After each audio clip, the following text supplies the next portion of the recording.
Hello everybody, welcome to FreeSpirit-TV. My name is Aline and today I'm happy to present to you our guest, the very well-known spiritual teacher, author and artist Teal Swan. Teal was born with extrasensory abilities and she's also working as a medical intuitive. In her work as a spiritual teacher, she has developed a technique which is called the completion process to help people become emotionally, mentally and also physically whole again. Teal herself went through some traumatic childhood experiences where she was mentally and also sexually abused by a cult member. But she managed to escape her abuser, get well again, and is now supporting many people around the world to process traumatic events. I think Teal is a great example of how one can survive and also heal the most traumatic events and live a life of self-love. So Teal, it's a pleasure to have you on our show today. Thanks for joining us. Thanks for having me. So that our viewers who are not yet so familiar with you and your story get to know you, I would like to ask you about your childhood, your upbringing and your path. So what exactly happened to you during your childhood? Oh Lord, this could be a Bible. Well,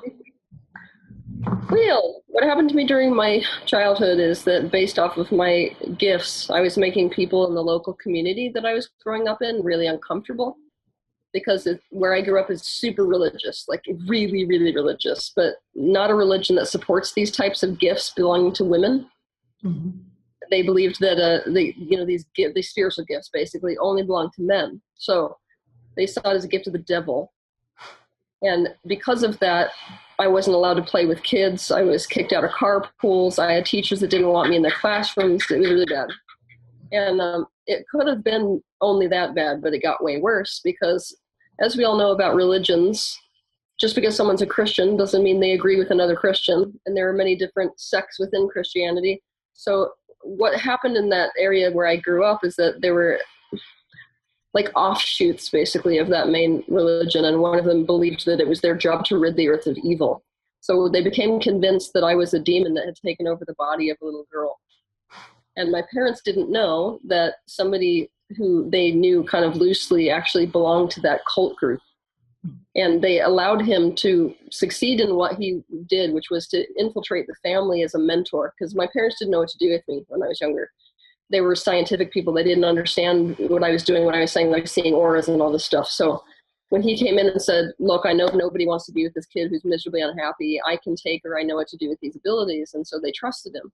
Mm-hmm. And in reality, he was not just a cult member. I mean, he was super mentally ill, like excessively mentally ill. And so over the course of 13 years, I was tortured ritually, tortured physically, tortured emotionally and sexually by this man, and not just him, also the cult members that were in the groups that he belonged to. And that was the beginning of my life, basically. And so I escaped that situation at 19 years old. I ran away, but I was basically not living. I mean, I was non-functional.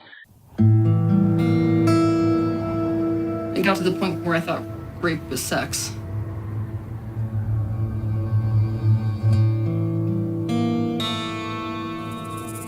I put tattoos over all of my major scars so I could own my body again.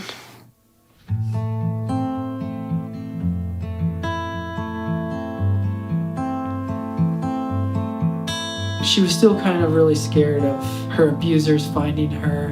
The address on her driver's license was actually a police station. I was 16 years old when I met my least favorite psychologist in the world. He said to my parents, you're going to be lucky in her future if she has in-home care. She'll be in an institution for the rest of her life.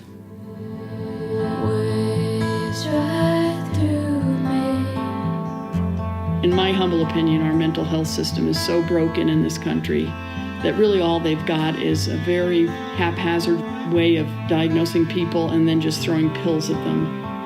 Catch the wind.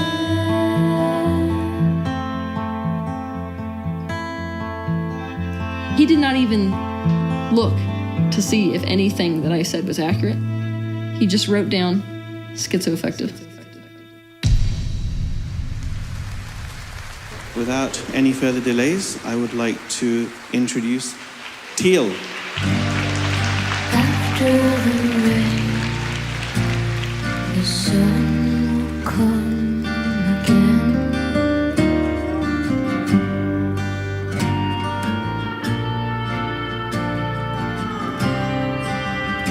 When we were in Chicago, when she picks somebody and then she just sits there and looks at you so matter-of-factly, like you know your question. Watch as the clouds will fade away. Do you see how ingrained we are with the false self? Yeah. The process that I used myself to transcend the pain which I was experiencing is what I now use to help other people and to facilitate group healing. As it may seem to everyone else. Can I go a step further? Go on then. After the flood, only love remains. From the time of leaving the forces, I've always suffered with PTSD, and it was a complex time. The way Teal come across it just connected straight away. And literally, within about 10 minutes of watching it, it's like lights coming on in my head. I just felt there's like popping going on, and it was getting through to me, and I couldn't believe how I was feeling. And I got to the end of the video and I thought, you know, what's happened?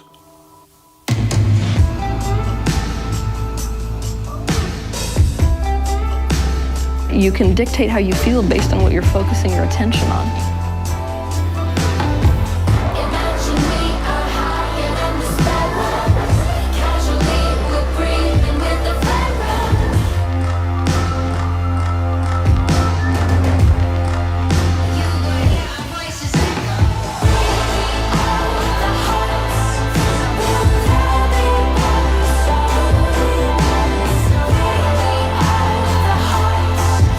To be authentic means you have to admit to your shadow aspects, not just your light aspects.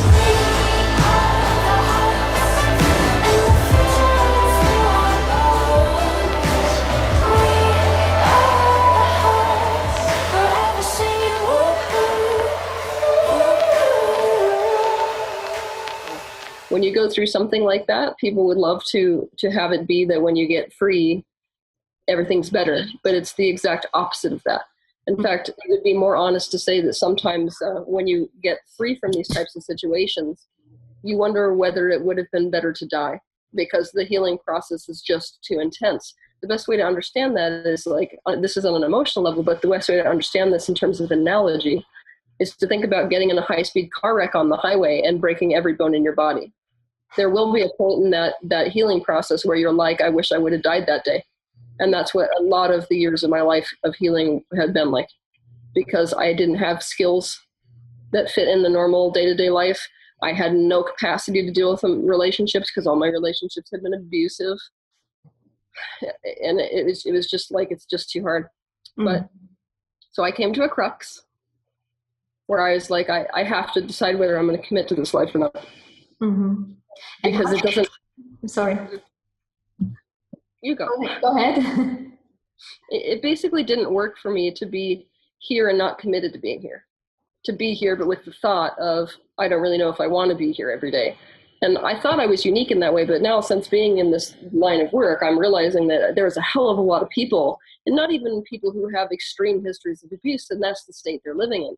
Is I'm physically on the planet, I'm here living, so to speak, and yet I'm not really committed to being here because there's this voice in my head that's like, I don't know if any of this is worth it.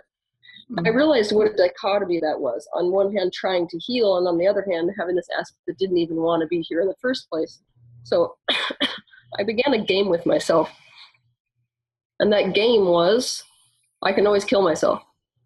Now, it sounds super depressing for most people, but it's what saved my life. This game of like, I can always kill myself in a minute. So what do I do with this minute? Then I can always kill myself in 5 minutes. What do I do with 5 minutes? And I really committed myself to those minutes or 5 minutes. And then it became an hour, and then it became a week, and then it became a month, until I didn't really want to die anymore. And at a certain point, I realized that, obviously, because all this stuff happened because of the spiritual gifts that I have, I wanted nothing to do with it. I was like, screw spirituality. I don't want to hear one more thing about anything non-physical. So I went into sports. But at a certain point during the healing process, you realize that resistance isn't healthy either. Like, it's the reality of who I am. I was born this way and it didn't go anywhere. So at a certain point, I came to a position where the only way to heal further was to re-embrace that ability. So I started seeing people one-on-one. And I actually loved it. I didn't dislike it. I was like, this is the best thing in the world to actually see the impact. And I couldn't believe what people didn't know about the universe. Because for an extrasensory, you take that stuff for granted. I may not be able to get myself in a car from point A to point D because that's too hard, but you asked me about the multidimensional universe, and that's easy. So when I was hearing just how much people were struggling with this knowledge, I was like, wow, my gosh, there's really a need for this type of information. And I wrote my first book. And long story short, it has been an explosion since that point. Yeah, that's true. You're all over the place in the internet and everywhere. But what I want to ask you, how did you then start, once you escaped the situation, how did you start working through these traumas in the first step? Sports. I know, there was like, wait, no, that is really actually what I did. I threw myself into the physical, and I gave myself discipline. And I realized that when that my kind of personality type, I don't know whether everybody on earth is this way, but I'm a very intense personality type. And so if I've got an issue, all of my focus will be chewing on that issue until it's like raw and I've done no good whatsoever, except for gone in a downward spiral. So I was like, I have to throw all of my energy into something. And it was crazy awesome because I mean, I basically like challenged myself to succeed, channeled all of my energy and effort into sports.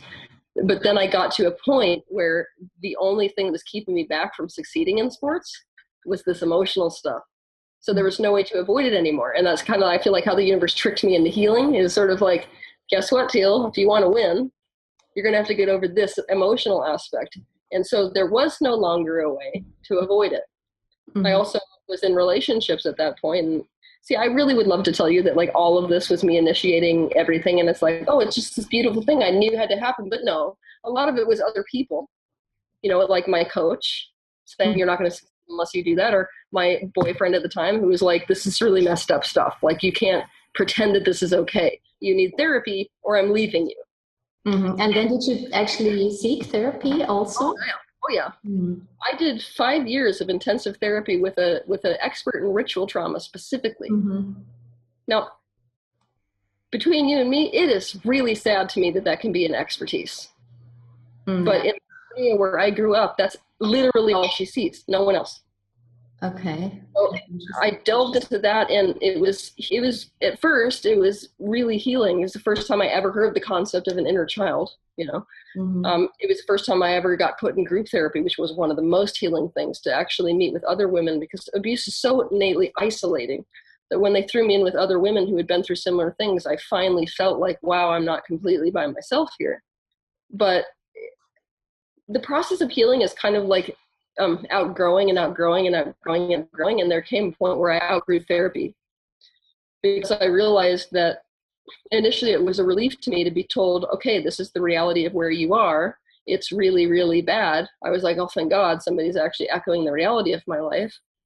But after a while, when that no longer worked and I wanted to actually feel better than this, it was keeping me back, because the standard approach in medicine is that if you have the kind of developmental trauma, which I did, meaning you got hurt before a certain age, and so your brain formed around abuse, there's only so much healing you can do. So the attitude was like, you're always going to have dissociative seizures. You're always going to have an insecure attachment style. You're always going to struggle with dissociation. And it was like all this always, always, always stuff. And I remember a day where I was sitting in group therapy with all these women, and I realized, it was horrible, by the way, dread. Because I was like, oh my God, some of these women are like in their 40s and have been in this room for 20 years and they still can't leave their house. And at that point I was like, I can't do this. Nope, I can't do this.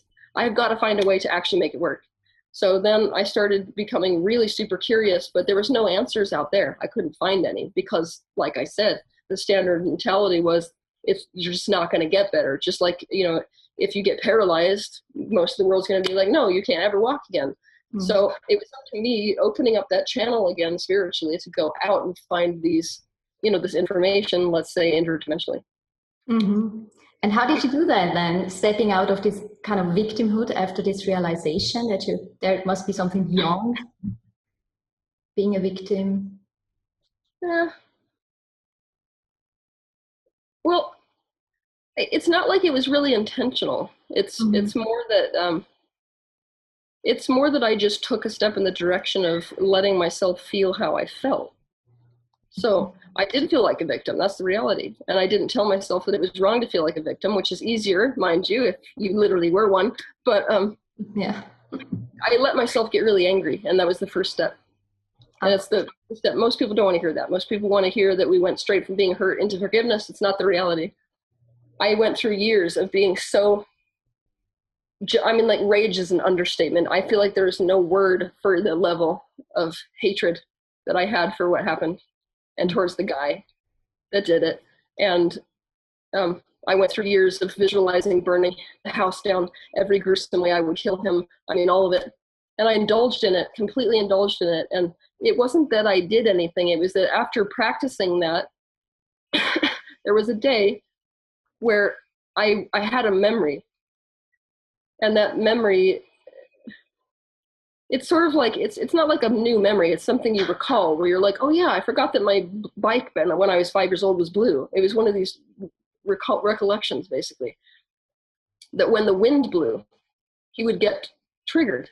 See, now I had learned enough based off of going to therapy that I understood triggers. And I had never understood this behavior of his. The wind would blow, he would go completely silent, like not talking, almost like he was gone, like a vacuum.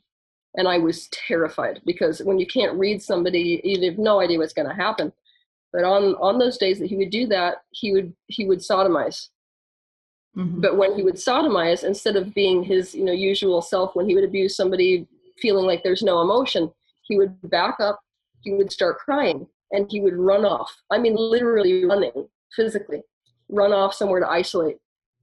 And I had that that memory, and I realized, like, there are victims on both sides of the gun.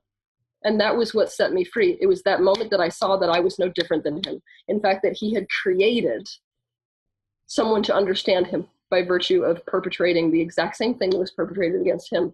And at that point, it became much less about him versus me than me stopping a chain that involved him. And that really turned it around. I mean, like night and day, my rage was gone. Amazing. Wow. Okay. And how did it go on then? When did you decide to become to actually teach this all and become a spiritual teacher? Was there a special occasion that happened? Or yeah, my son was born. Oh, okay. Yeah, when he came into the world, I was like, well, I mean, every mom has a kind of fantasy about how parenting might go, and most of us who have become parents will say that it went exactly the opposite way we thought. But I sort of assumed that based on the fact that I was into sports, I would have kind of a jock son, and we'd at least be able to relate because of playing soccer or going skiing or some sort of a physical thing. But when he was born, I see auras. That's one of the things I see. And when he was born, he had this prismatic effect going on in his auric field. And in the New Age field, we call that type of aura a crystal aura. Now, I know what that means. It means that the extrasensory abilities that I have are even magnified in him. And so I had a breakdown, and I was like, this is the end of it. He's going to suffer exactly the same way that I suffered. How the hell did I deserve that? And it was all about the terror that he was going to be in pain. And then I had a moment there, because I'm kind of a responsibility person, where I was like, I can't have this attitude towards his gifts and ever teach him to live with it. So I'm going to have to figure out how to live as an extrasensory in this world, and I can't keep rejecting this stuff. And so I went back in the direction of it, kind of admitted to myself that I, never could get rid of this and probably shouldn't if it's a natural part of me, and started seeing people one-on-one. That was what started me seeing them again. And after writing that book, basically, no, it's before. Okay, so the book was my first decision to reach out as a spiritual teacher worldwide, as opposed to just me with individual clients kind of hiding in my house. But I was driving my car one day, and the car was stopped at a stop sign, and I looked over, and there was a guy who was homeless, who was picking stuff out of a trash can. And I sat there and I realized, at that point in time, I was charging maybe like $100 per session. Now, it's a reality that guy can't afford $100. So like he's literally limited by what he has access to. So I started thinking, how is it that I could reach a larger audience in a way where, you know, I didn't just have the income from people who can afford it. I also had a way to access people who cannot afford it, which are the ones that need it. So I thought to myself, you know, he may not be able to afford $100, but he may be able to afford a book. Yeah. And then when I was like, oh, that isn't even cheap enough. Oh my gosh, online videos, because even, you know, homeless people where I live, they can even go into like a public library and get online. So when I discovered YouTube, I was like, oh my gosh, this is instantaneous information. I can put it up there, they can access it for free, and they don't need to sit down and pay $100 for it. And so I designed this idea, which was really the launching of my career, where I could have both sides of you know, me creating abundance through offering these in-depth, more one-on-one and group things for money to sustain all this ability to access people who can't access it any other way. Mm-hmm. And so that was when I was like, this is really who I am. And I owned it. I was like, I was born this way. In fact, my whole childhood weaves into it. It's not a detraction from it. It is literally why I can do this work. I had to see that before I decided to own my identity as a spiritual teacher. I had to basically see that given all my gifts, I still would be pretty crap, honestly, at doing emotional work if I hadn't gone through everything I went through. Mm. So it was like the necessary training, the fires that forged me into what I am today. And I like it, like, to just be completely honest with you. I feel like a lot of the spiritual teachers in the past, especially the ones that exist today, I feel like too many of them have been too careful, too surfacey, too fluffy, and too transcendental. Mm-hmm. And so inaccessible is the word I'd use. Mm-hmm. It's like you sit down in front of a guru and they say, just love everyone. Yeah.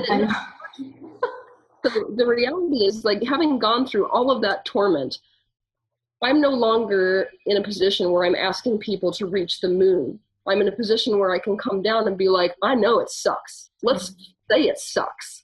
Let's swear if we want to. The reality is that's 10 times more spiritual than pretending that you are where you aren't. So I feel like having gone through that baptism has made me a billion times better as a teacher. Yeah, I believe so too. That's authentic, right? Everything else is useless, kind of. Yeah. So finding and cultivating self-love is a big theme of yours. What would you say was the most important step you had to take, or maybe for other people as well, to take towards self-love? Was there one most important step? Yes, there was. The one most important step towards self-love was realizing that the difference between people that love themselves and the people that don't is that the people who love themselves prioritize how they feel above every other thing in their life. And it's a real canyon to jump for those people who just care so much about doing what is right by society standards. Mm. But there came a point where it's like, you know, it's almost freeing to be suicidal. That's actually, suicide actually pushed me into self-love. I know that's super funny to say, but being suicidal is like, it creates freedom instantaneously because you realize that nothing matters. I mean, like, does your science test tomorrow at school matter if you're going to kill yourself? No. So really it highlights what does matter.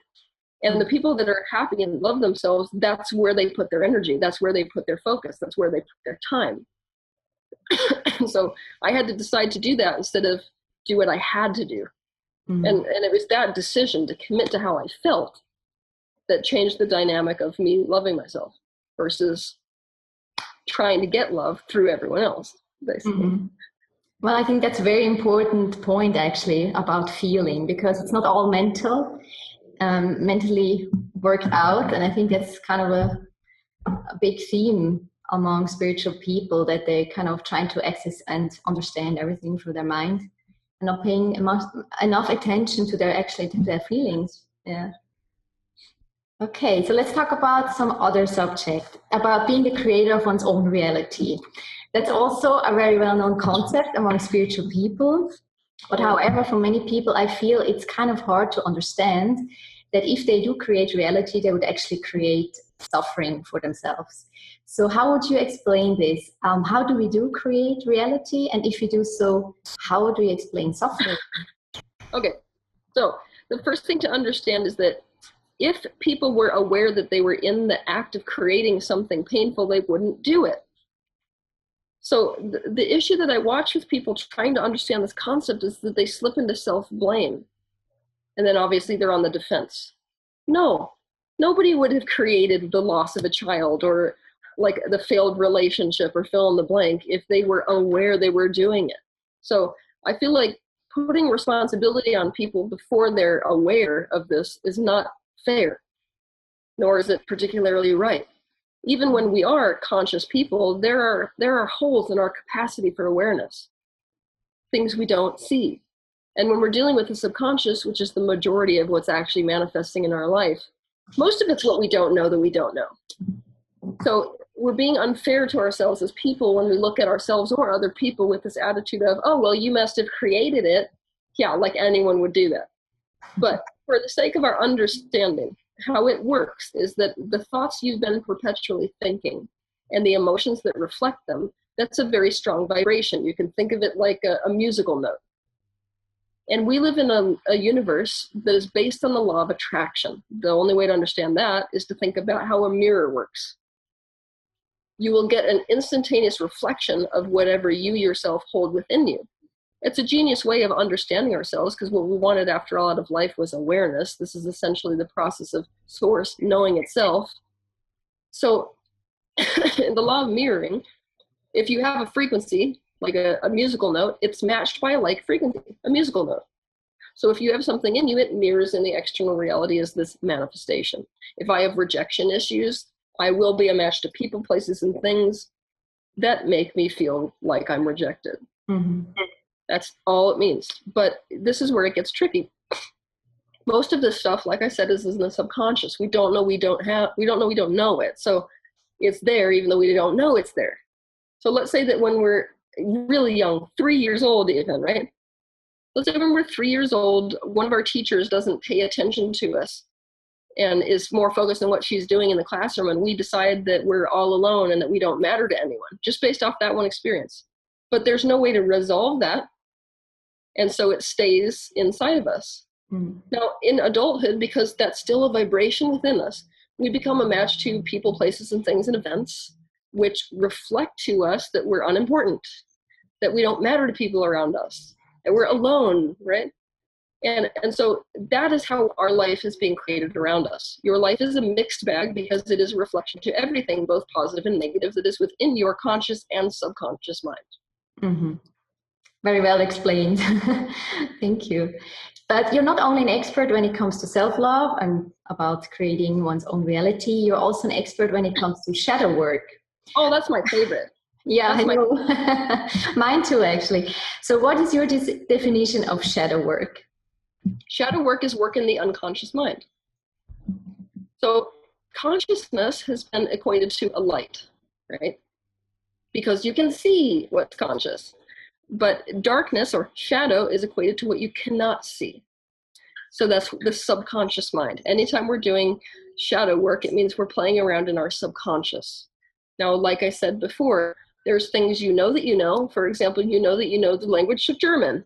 Mm-hmm. There's things you don't know. For example, you know that you don't know Swahili, right? Yeah. But there's a whole realm of things that you don't know that you don't know. I may know you don't know it, but you don't know you don't know it. And that is where we're playing with shadow work. So that's my definition of shadow work. Mm-hmm. And now I over and over hear from people that kind of afraid of shadow work. They don't want to go there. I mean, I can understand it kind of, but still it's interesting. And then they explain to me they're kind of afraid if they put their attention towards these unwanted aspects that they are actually going to nourish them. What is your take on this? Are we going to nourish them if we're paying attention to those aspects? It drives me nuts, this particular one. I'm trying to be calm, but I can't stop that because this is the reality. You are subconsciously focused upon them if they are a part of your subconscious mind. And it's just the way that our brain works. So think about an Olympic swimmer. An Olympic swimmer does not have to focus on taking strokes. In fact, they could probably do math at the same time as take a perfect swimming stroke, because it has been converted to the subconscious mind. Does it mean that they're not focused on it? Oh, they are. They're focused on that probably even more so than they're focused on the math problem they're doing in their head. However, they're not aware they're doing it. So most of our shadows, we are in fact spending more effort and more focus on those than we are on what we are aware that we're thinking. And so it does no good to argue that if you consciously focus on something, you're going to fuel it more because you're already focused on them. And it's almost better to say, okay, instead of avoiding it, which by the way is pushing against, whatever you're avoiding, you're actually focusing on. So if I'm trying to avoid a shark, I'm focused on the shark, right? It's better to just turn in the direction of the shark, but with an attitude of, I want to become conscious of this. So there's a difference between indulging in the negative thoughts and being aware that you're indulging in the negative thoughts. That's two different vibrational set points. In one, you are looking at what you're doing. In one, you are doing what you're doing. So anytime we're engaged in a consciousness process, we are in the perspective of being aware of something rather than inside something. And that means that our point of attraction is to that point of awareness as opposed to whatever we're being aware of. Make sense? It's all about awareness and resisting. Oh, yeah. Resistance is a big theme there. Okay. Yeah. And in your workshops, your synchronization workshops, you are going pretty deep with the people when you're working with them one-on-one on stage, helping them making their unconscious aspects conscious to them. So I think it's a great way you're doing that. I think it takes a lot of courage to do it this way, a lot of presence and compassion for whatever is there at the present moment with these people. What would you say are the most important characteristics and abilities a therapist or a spiritual teacher has to have in order to properly support people and leading them through some process? Number one is the capacity to feel. If we ourselves are not comfortable with feeling emotions, then what we do when we come in as a teacher or as a healer or as anything is that we have to fix it. We have to fix it because that's our way of feeling better ourselves. So we become innately self-centered. It's not even about the other person. It's like we parachute in and try to make everybody feel better so we can feel better. That's self-centered as hell, and people can feel it. And not only that, we come in with an attitude of what is happening is not okay. And this is a mental position that we take that is felt energetically. So it's not like I come in all the time and give this attitude of, you know what, I appreciate exactly where you are. It's more that mentally that's where I am as a person. So when someone like me comes and sits down, even though I might be brainstorming for a person how to solve a situation, the energy for me is not that they need to be fixed. And in the atmosphere of that acceptance, they are capable of having a lot more awareness, not defending where they are and not fighting against the fact that where they are is not okay. So that is the primary thing that I think is critical. The second is attunement. A lot of that has to do with feeling as well. If I'm not capable of feeling, I'm too scared to attune to you, because to attune to you means to feel your grief. But I feel like you won't even know what the hell to do for somebody if you don't know where they are. So you've got to be able to attune to somebody to know what you're going to say, whether what you're going to say is going to benefit them or not. And that's been my major issue with most spiritual teachers, is where the most people spiritual teachers are attuned to the higher dimensions. They're not attuned to whoever's in front of them. And so what they hope to do is to kind of bring somebody in front of them up to these higher dimensions. But most people who are really struggling can't even reach that far. It's not even, they can perceive. So if I come down from that type of a vibrational set point, unwilling to attune to someone in front of me, I sound like I'm full of bullshit, frankly. Because I'm just basically saying things like, the universe is full of love. Pay no attention to the person clubbing the seal, you know? And so it's not accessible. So accessibility of information that will actually benefit people has to do with attunement. I have to know where you are to know what to say in order to close this gap, basically, between where you are and what you told me you want. That's necessary. So that's the other thing I'd say. Okay, yeah. As you say correctly, I mean, I observed that too. There are not many teachers that actually work in this way. Do you have an explanation why that is so?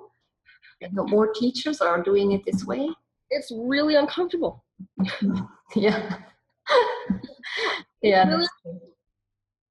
it's much more comfortable to stay in positive focus. It's much more comfortable to be in an 11th dimensional field of unidimensionality. It's much more comfortable to feel good.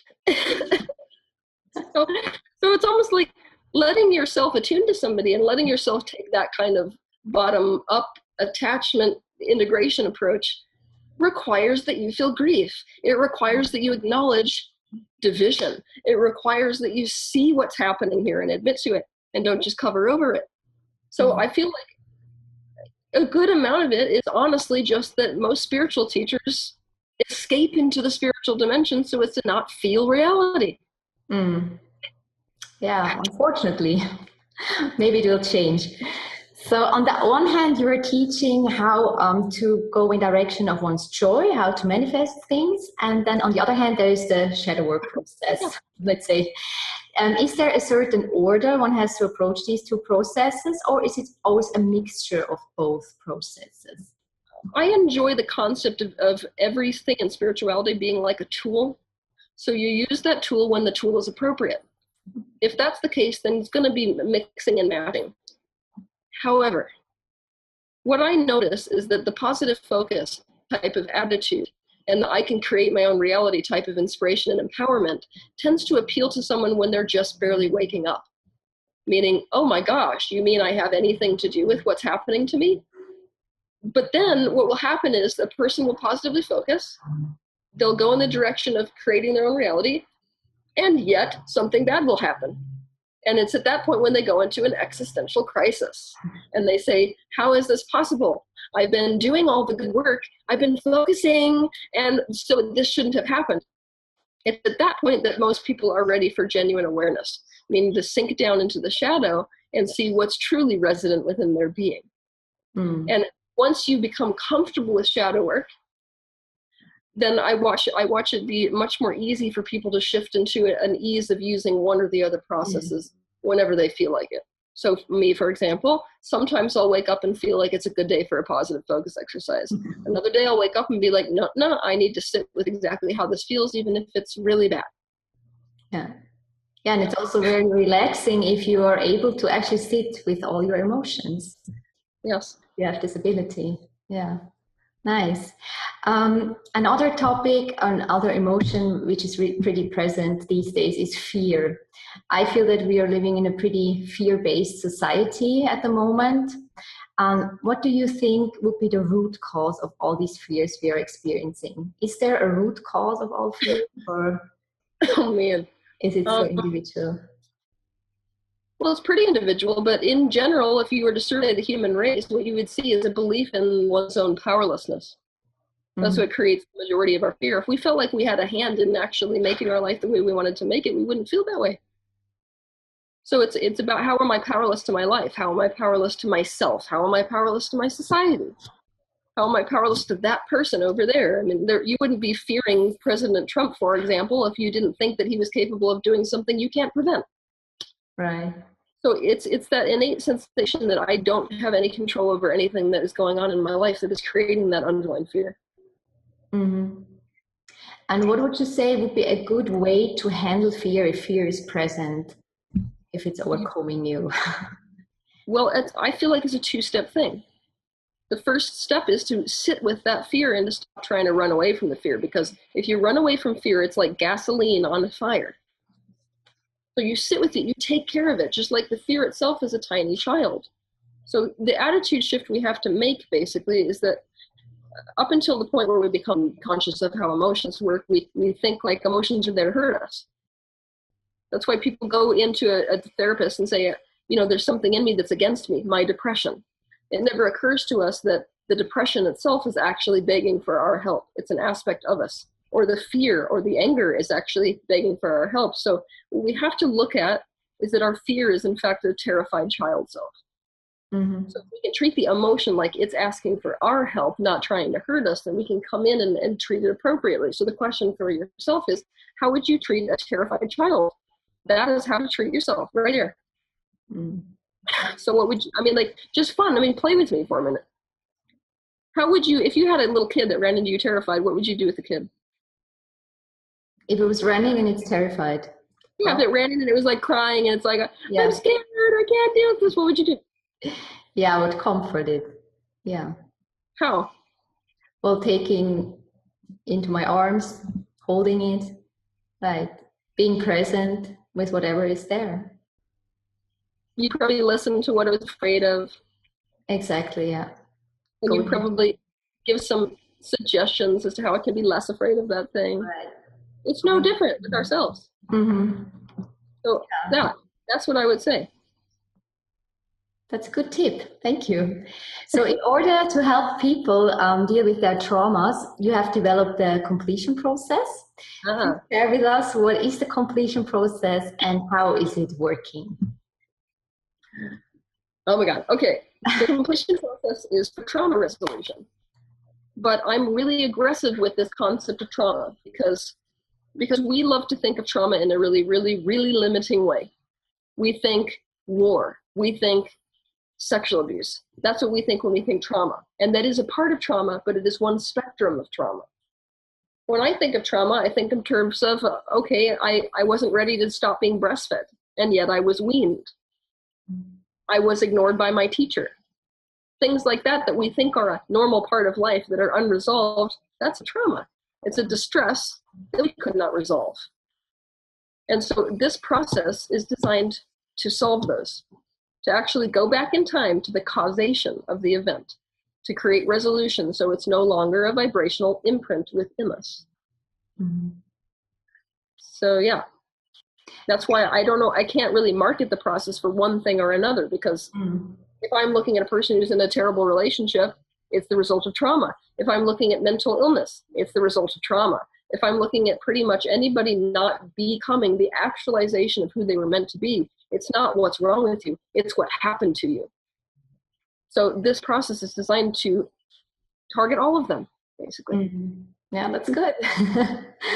Cool. And is it possible to do this process on oneself, or do you need a practitioner who is guiding you through the process?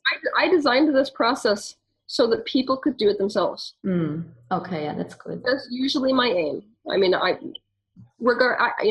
need to make a certain amount of money. That's the reality of my life and most people's life. If they want to be a part of this world in general, they have to.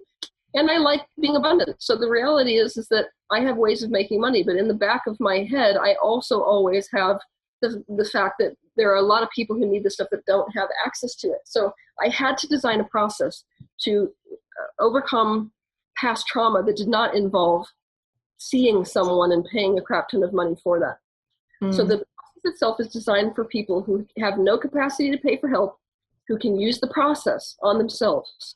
However, if people prefer, I have an option basically, which is these people that I train myself. I'm actually in the middle of one of those weekends right now. I'm training a whole new batch of practitioners, but I'm training these people specifically in this process so they can facilitate people if they don't want to go into it themselves. Because we find that one of the most beneficial parts of therapy, if not the very thing that creates the healing, is the fact that they get secure connection. So sometimes what it takes to resolve traumas is to go there with someone. Yeah. So I have that available if people want to, but it's not necessary. It's not necessary. That's probably good, so that you're not dependent on someone else. Oh yeah. You can do it by yourself. Okay. And what would you say right now is the most important subject people should start looking into, let's say for 2017, so that people can create more peace for themselves and therefore for the world? If I had my way for 2017, yes, please. It would be what is preventing me from making massive change and getting on board with that. So I've been talking a lot this year about the concept of the rat cage. The rat cage is anything that prevents you from what you want. So let's say I want to be an artist, but I need to make the bills. And the only way to make the bills is this job I cannot stand. The job I cannot stand becomes the rat cage. So do my beliefs about the fact that the only way to make money is the job I hate. So here's what the universe does with rat cages. If you can't get out of it, even though you want out of it, it finds a way to smash the rat cage for you. But if you're attached to any aspect of that rat cage in the demolishment process, you suffer. So the very best thing that people can do this year is to figure out what the bars of their own rat cage in their life look like and how the hell to get out of that right now. This is not the time in life to ask to basically be playing this game of, well, I can always do it when my retirement comes through. This is not the point in time to put it off. It's like right now, change right now, and dramatically and fast, and do anything you can do to unhook from this stuff that you think is preventing you from doing that. So action and doing it. It's an action year. It's a hell of an action year.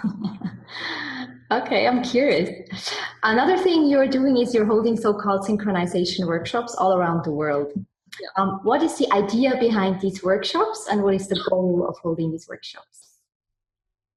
Okay, the idea behind these workshops is that I can use the law of attraction to my advantage to create mass healing. So I know that if people are in the same room together, they have to be a vibrational match. That's why some people can't make it for some weird reason at the last minute.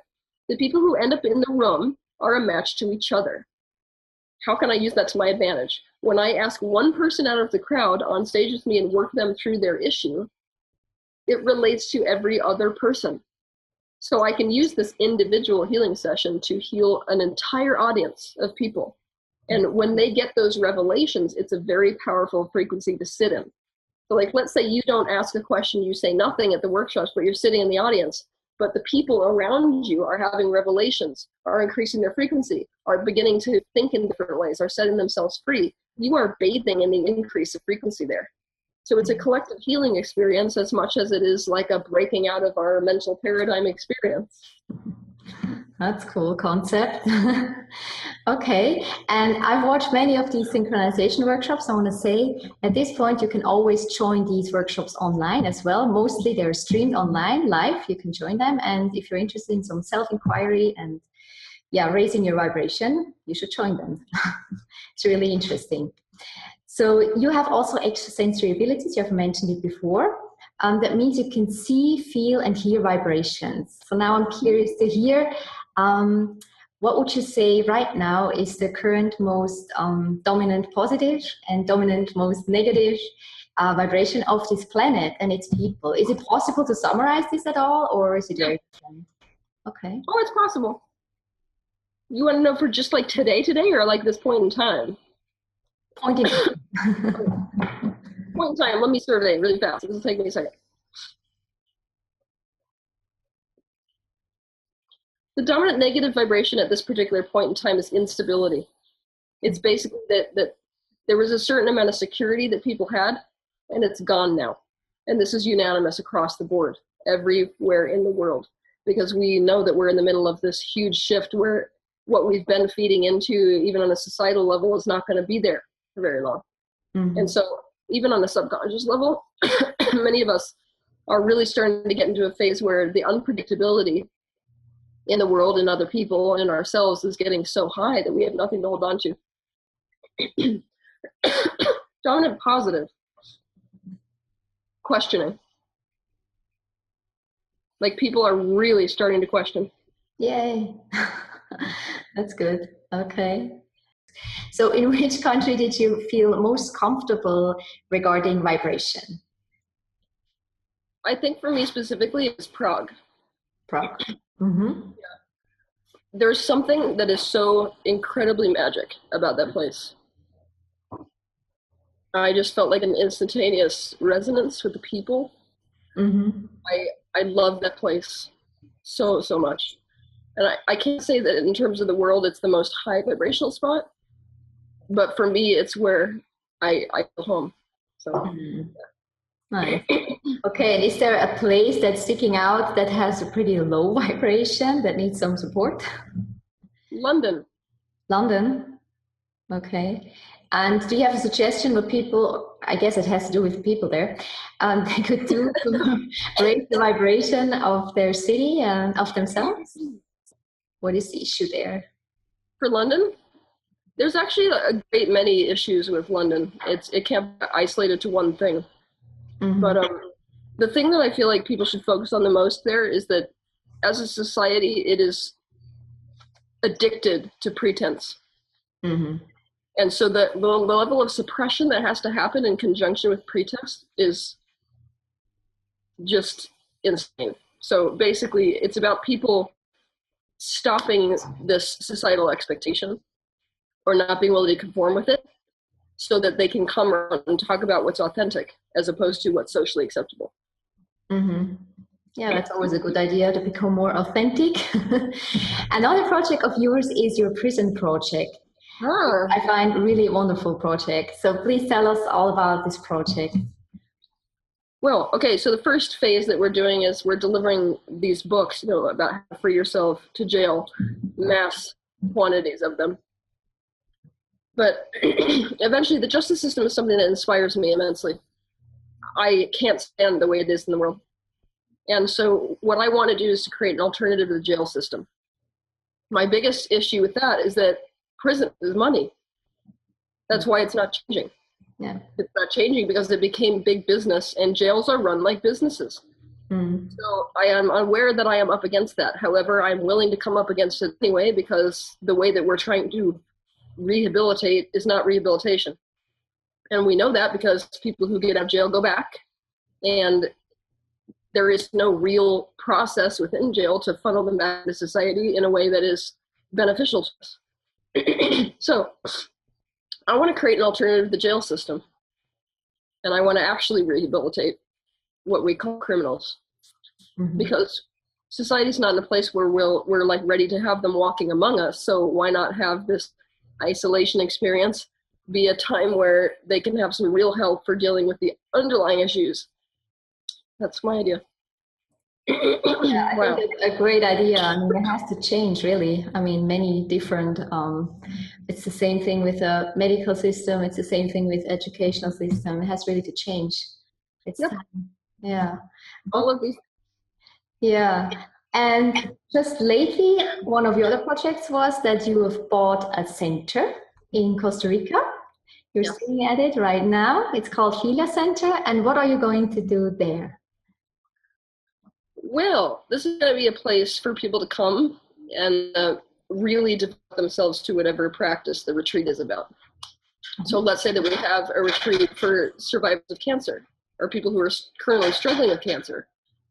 Their entire experience here is going to be in support of healing from that condition. There will be physical aspects of that, places we take them, foods we feed them. There will be emotional aspects of that, mental aspects of that, mostly offered by the teacher, either myself or someone else who will be here. But we're going to be having retreats on all kinds of different themes. I'm going to basically bring every expert I can possibly think of here for all different things. So we're going to have like healing retreats, breatharian retreats. We're going to have healing from sexual trauma retreats. We're going to be having yoga retreats. Just, I mean, the sky is the limit. So I'm pretty excited about that. Yeah, I believe you. That's cool. I wish you a lot of success with that. What would you say overall, over all your things you're doing, what would you say is your vision, your mission? Out of all of it? Or what's, oh my God. Like, just combine everything. My mission.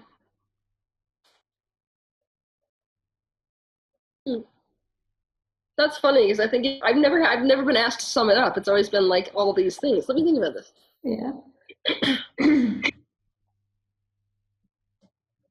I want people to enjoy their lives.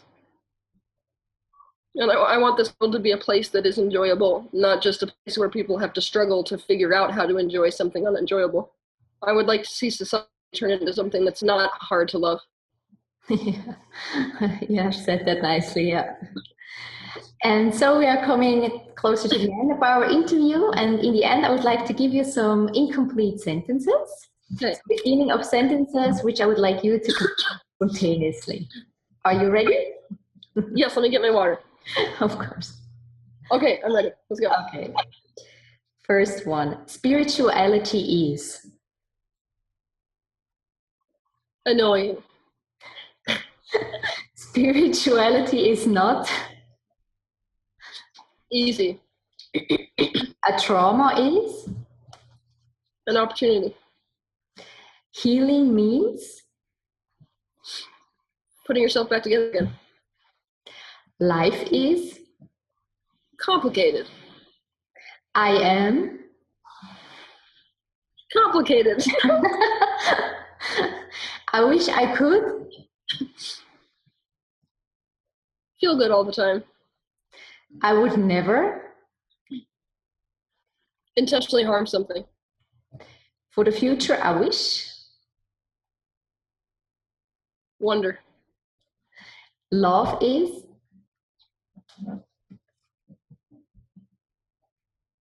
Abstract.